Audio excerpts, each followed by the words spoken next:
Okay, so the dreaded umming and ahhing, otherwise known as filler words in speech. I'm going to leave filler words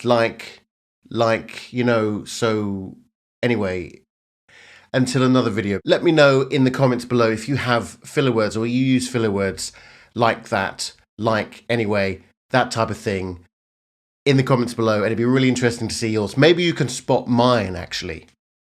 Okay, so it doesn't come across well. It comes across a little bit unprofessional. It comes across that you haven't bothered to prepare your content. And it's very easy. And I'm going to give you 5 tips to get over and overcome these filler words or the ums and ahs in your speech. Please consider subscribing, liking, commenting on this video and other videos that I make, which I do every week.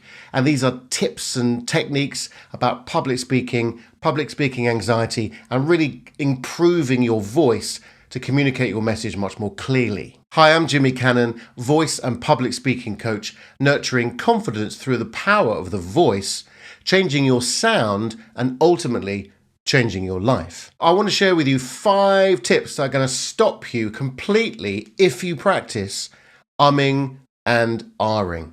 Coming up.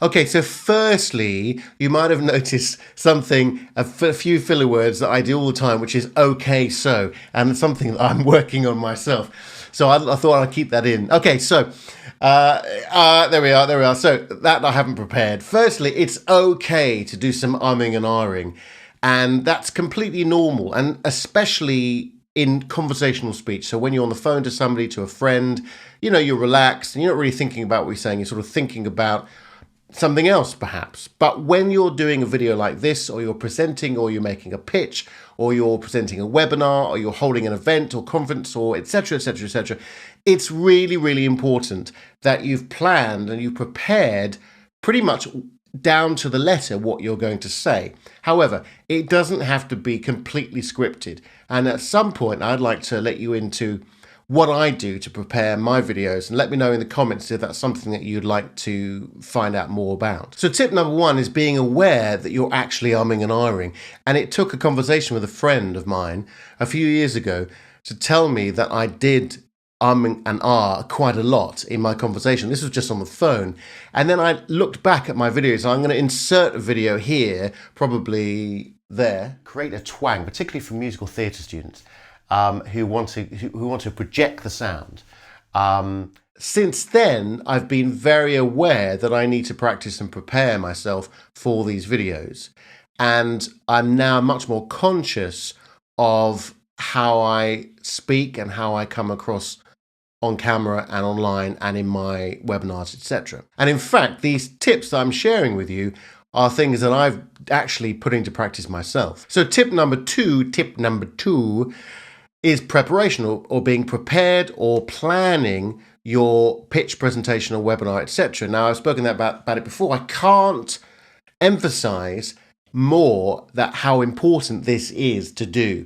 And if you'd like, I will show you at some point in a video maybe of my script. It's very simple. I've structured the intro. I've written down the tips and just some bullet points and some phrases that I want to make sure that are there. And I've structured the whole form of the video, and I can go off script like I'm doing now, script like I'm doing now, and that's fine because that's natural. But what you don't want to be doing is just umming and ahhing and not really thinking ahead of what you're about to say. So I know what I'm going to say. My tip number 2 is before each video, I have a script of key phrases that I've refined, and I know these are going to remind me about what I'm going to say. So spend some time before you do the video writing out the structure of the script or the speech or the presentation, and rehearsing it, practice it till it's completely subconscious in your mind, so you're not having to really think about it. Tip number 3 is to use the power of the pause. It's an underrated technique that as speakers we use to a great degree.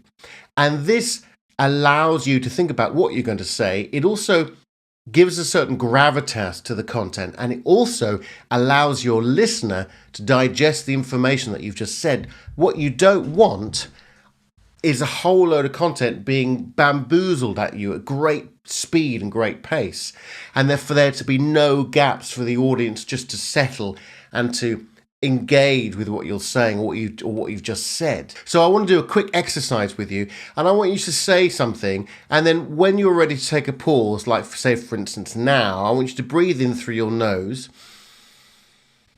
and then say something else. So whatever that might be, think about where your punctuation or your commas are going to be in your presentation and put in a couple of pauses. So for instance, at the end of the sentence, you might want to take a pause, and to do that, just take a short breath through the nose.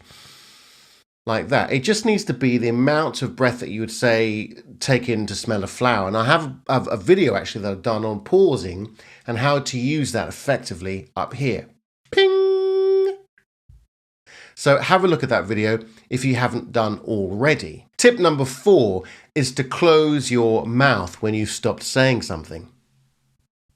Like that. If you close your mouth, there's no sound going to come out apart from through the nose, and you're unlikely to and ah through the nose. Tip number 5 is to replace your pause for the word period, or you can think of any other word, but period is a really good example because it ends the sentence. So for instance, if I was saying how to stop umming and ahhing, period, and use that when you're practicing. Don't say it on the camera, obviously, or in real life, but practice that. And then when you feel comfortable, take out the word period, and you'll end up with a nice, comfortable silence. So to recap, be aware that you are umming and ahhing. If you don't think you are, just record yourself speak. Record yourself do the presentation. Watch it back and see if you are adding any filler words, any ums and ahs. And if you are, then you're aware that you're doing it, and then you could take action. Prepare before each video. I know we don't have hours, and I don't spend hours.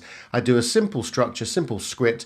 I have the bullet points of the topics that I want to discuss and to share with you, and then I ad-lib slightly. A lot of the time I ad-lib quite a lot on the video. I did an then. I'm gonna keep that in. But, you know, we're also very conscious of it, doing it as well. I think it's okay to have 1 or 2 R's. I recently did a Toastmaster webinar where I was doing some training for a Toastmaster group, and unknown to me, I was getting measured on how many ums and ahs I did within the presentation. Now, half an hour, 30 minutes, I had 5. I was quite chuffed with that, really. Anyway, that's another subject about Toastmasters, but at another time. The pause is really, really powerful. So practice pausing, get comfortable, get used to the silence. You'll be amazed how the perception of the pause is much less than you think from other people. Close your mouth when you finish speaking. Try replacing the or the are with the word period. And practice that and see what happens. Don't forget to subscribe down here, I think, to the channel. I do weekly videos on tips and techniques for voice production and speaking skills. If you'd like to work with me on a one-to-one basis or with your team, please do get in touch. I'd love to hear from you. My email is in the comments, hello@jimmycannon.com. Speak soon.